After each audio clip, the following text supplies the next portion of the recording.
పెద్ద సమస్య ఎక్కడి నుంచి వస్తుందంటే ఆ పెద్ద సమస్యలు పోగొట్టుకోవడానికి పడే చిన్న కష్టాన్ని పడతలేదు.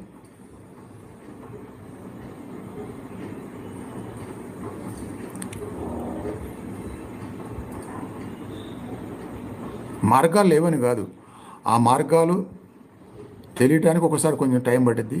తెలిసిన తర్వాత ఇంకా ఆలస్యం చేయకుండా పూనుకొని చేయకపోతే అవి అలా పోస్ట్ పోన్ అయ్యి, ఇక్కడ ఒక మెయిన్ పాయింట్ ఏంటంటే ఒక ఒక పరిష్కార మార్గం దొరికినప్పుడు ఆ పరిష్కార మార్గం ఉన్న సమస్య కోసం మనం వెంటనే చేస్తే ఆ సమస్య పోతుంది.